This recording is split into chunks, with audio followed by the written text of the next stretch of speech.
Good evening, everyone, and welcome to my bar. My name is Ansel Birch, the Indecisionist, and I will be your dungeon barkeep today, joining you live for a very special live stream presentation of the random potation generator. That's right, the RPG for your D&D drinkies. Today, I'm going to be rolling up a brand new cocktail using a set of gaming dice and my own willingness to do anything at least one time.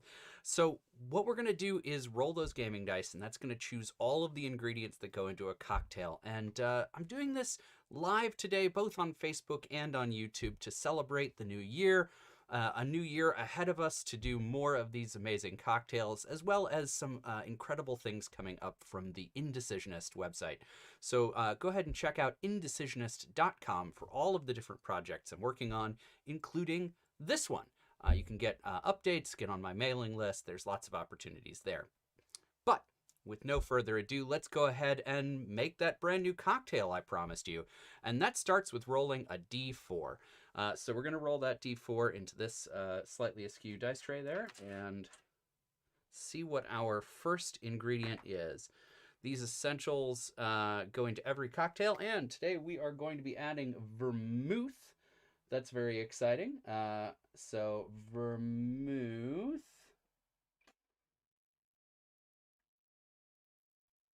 Yes, vermouth. I'm gonna send my personal assistant a message for, in hopes that not production assistant rather, a message for in hopes that she'll bring me some, because I foolishly left it behind.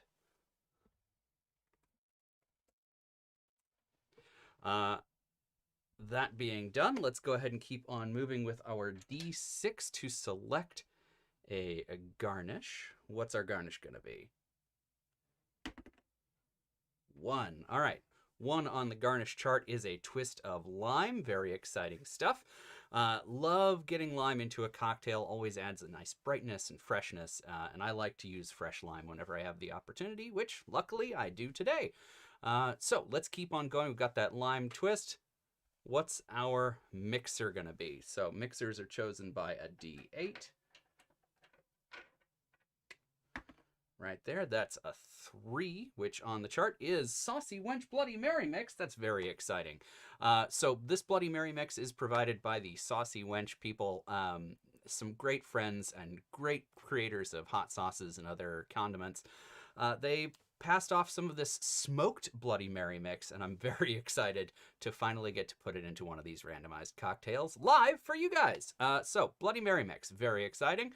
That said, not particularly stoked for a vermouth, lime twist, and Bloody Mary mix. That sounds particularly disgusting, but hey, who knows? Maybe it'll be okay. Maybe it'll be okay. Now, finally, we are going to continue onward, and hey, hello to Ohio. Please do feel free to chat in on the live stream chat. I can see you in my screen right here as we go. But yeah, that sounds really gross. Let's see how much grosser it can get and choose a liquor to go into today's cocktail. That's going to be chosen by a D10.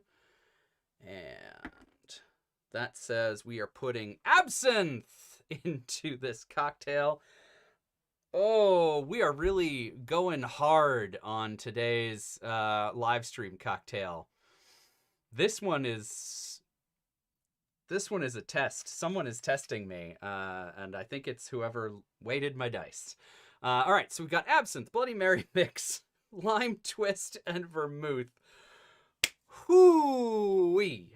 Now, to reassure you that I do have some idea of what I'm doing, despite the fact that I clearly have no sense whatsoever, I do have a list of bar terms here, and just pop quiz for myself. I'm going to choose one of those based on the roll of a D12, and we'll see what bar term that comes up with. 3.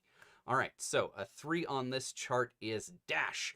A dash is a term that you probably have used in lots of other contexts as well. It's not a particularly rare term, and it generally just means a little splash, just a little bit. It's a pretty imprecise measure most of the time.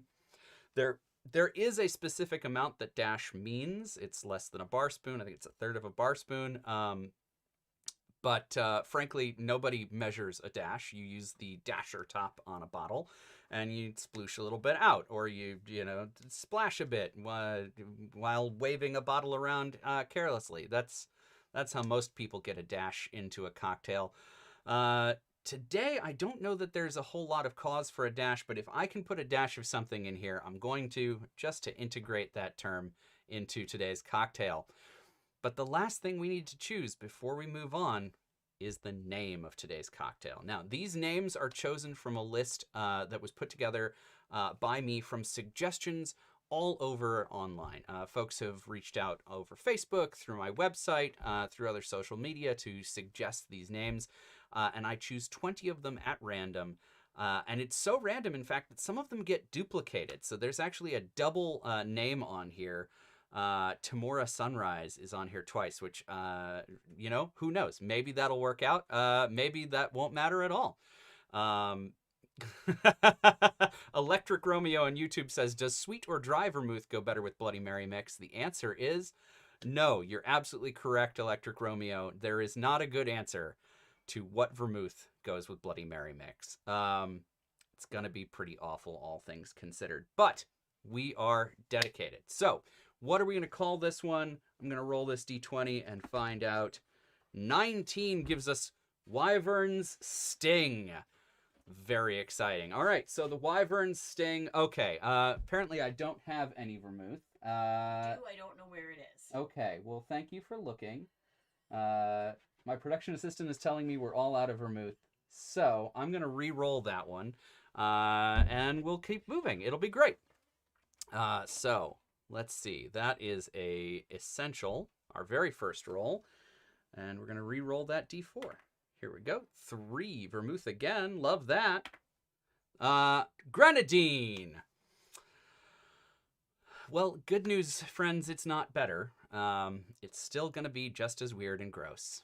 But there's only one way to find out, and that's to go ahead and put this together. So let's go ahead over to the bar top cam, and we will see how this all shakes out. There we go.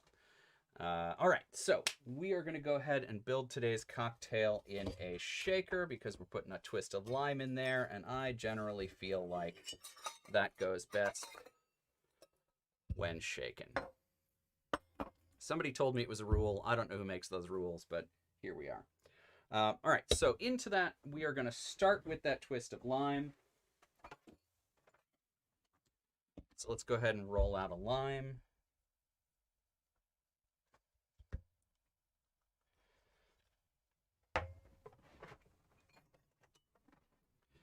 Get a nice wide twist. And I think what I'm going to do to try and get some lime in here, because I think that the fruit elements are going to help a little bit. I am going to go ahead and put a lime wedge in here, and we are going to muddle that. So we'll go ahead and move this off to the side. There's our lime twist. We'll use that later. Next up is absinthe. We'll go ahead and do a standard 2-ounce pour of absinthe.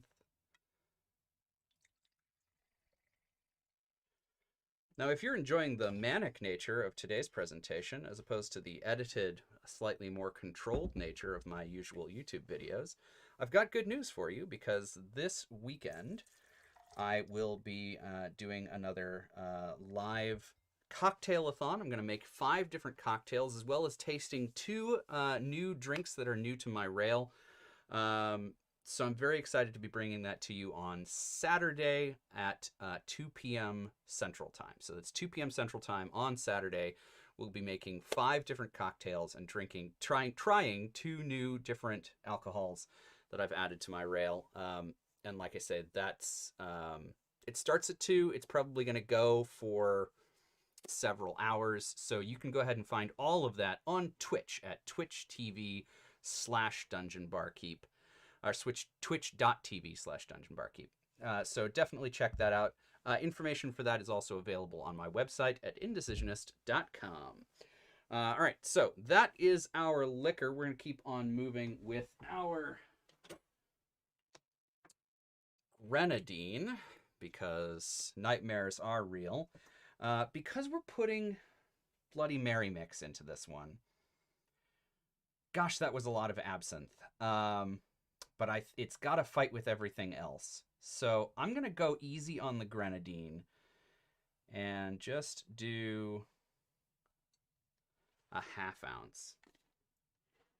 And my hope is that the grenadine, the lime, and the absinthe are going to balance out the tomatoey celery-ness of what we're experiencing with our Bloody Mary mix, which is our next ingredient.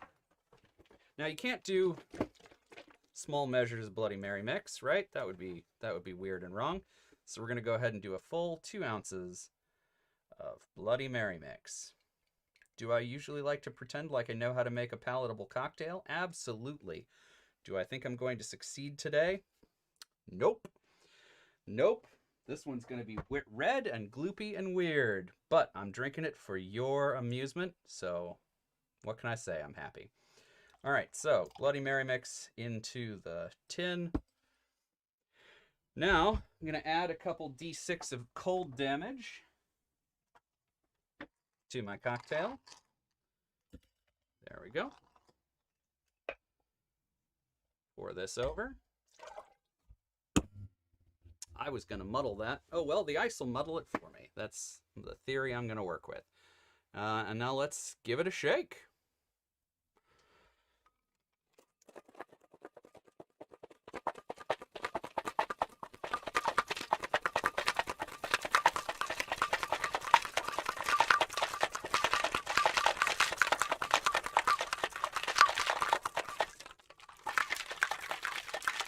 All right, that's nice and cold. Now you may be saying to yourself, what kind of glass am I going to serve this abomination in? And I think the only answer is to class it up with a coupe. So we're going to serve this up in a coupe, nice and chilled, strained through a Hawthorne strainer like this one. And let's see what this nightmare looks like.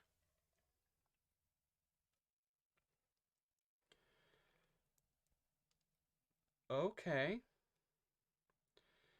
Not great. It's viscous. That's something. Wasn't prepared for it to be quite so thick. That Bloody Mary mix really came together. All right, and we are going to go ahead and finish that off with this twist of lime. And I'm just going to set the twist of lime inside. Yep, totally gets lost. Well, here we are. An absolute nightmare. But how does it taste?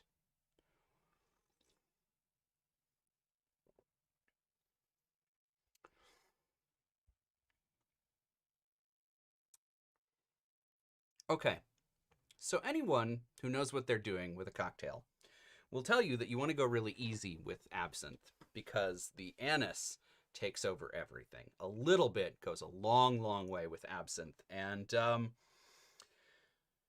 that little bit went a long, long way here.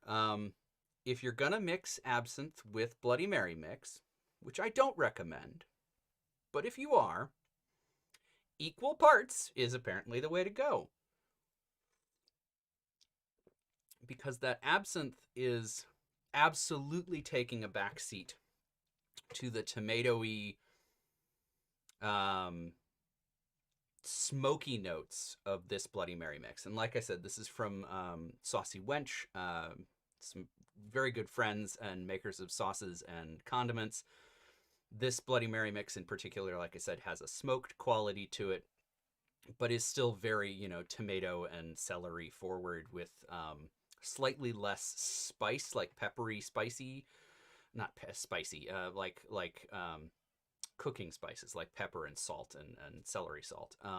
Those are slightly less forward in this particular mix. So it's kind of balancing with the absinthe, and the anise is a secondary note that comes in over the top. So there's a bit of development, but your primary flavor is still tomato.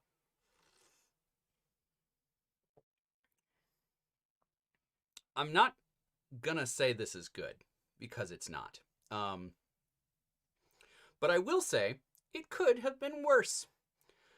Uh, yeah, it could have been worse. Now, for those of you who've been watching along on YouTube, you'll know that the next thing that I want to do is find a place for this in an adventure. What kind of story or RPG setting would a drink like this show up in? And I think the answer has to be.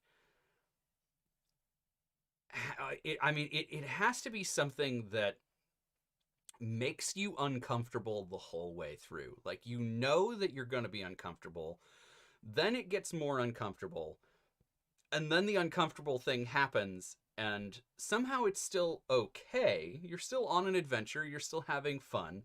Um, but when it comes right down to it, you know that your character is in trouble, and I feel like that's a like mind flayer kind of territory.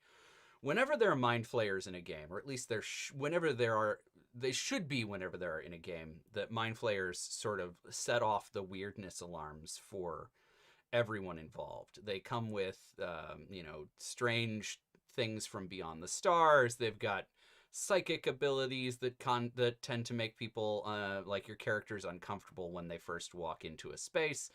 All of that tells us that this is going to be a weird time, and I don't think that this is any exception to that rule.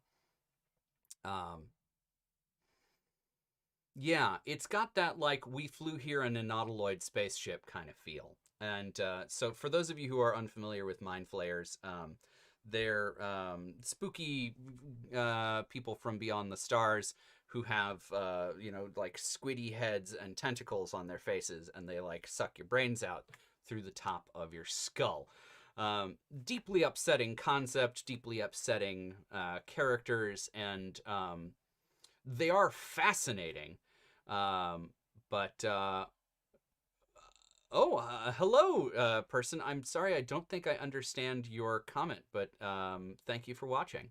Hod's Rupmove, Hod's Rupmove. Um, I hope that you're enjoying it. If you're a robot, I, for one, welcome our robot viewers. Our eventual robot viewership is so far been good to me.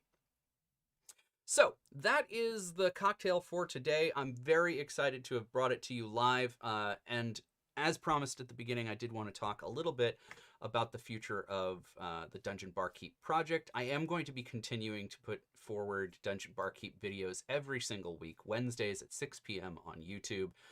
They will not be live like this one very often, but they do always drop at 6 p.m. on Wednesdays. But I do film them live on Twitch, and I've got one of those coming up this weekend on Saturday at 2 p.m. Central Time. And while you're checking that out, it'll give you a great opportunity to sign up for RPGs.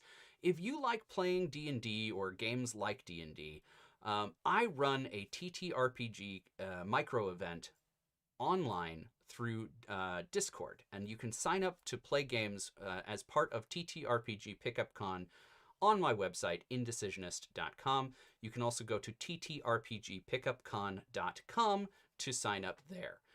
We've got loads of different games already set up on there, and I expect we'll see a lot more of them coming online here in the next couple days. You can play D&D, you can play Fate, you can play a brand new game called Starscape that I'm playtesting. Lots of opportunities to try out different games on there and to meet new people and enjoy new stories. So sign up for TTRPG Pickup Con at ttrpgpickup.con.com or indecisionist.com. They both go the same place. And the last thing I want to plug today is Starlight Radio Dreams. At the end of the month on the 28th at 8 p.m., we are live streaming a full-length musical episode of Samuel Spruce, the Little Wooden Boy, in The Warehouse Always Wins. It's an incredible musical written and orchestrated by Jared McDarris, and I highly, highly want to recommend it to all of you. Tickets and further information is available at starlightradiodreams.com. All of this will be available. If you're on Facebook, it'll be in the comments below this video. If you're on YouTube, it will be in the doobly-doo below the video shortly after we finish posting. But links to everything is available at indecisionist.com, so that'll be really easy to find. If you're watching on Facebook, I apologize. The comments don't seem to be coming through, so I will answer those after the fact. But I do want to thank you all for watching the video today, and I hope you will all drink adventurously.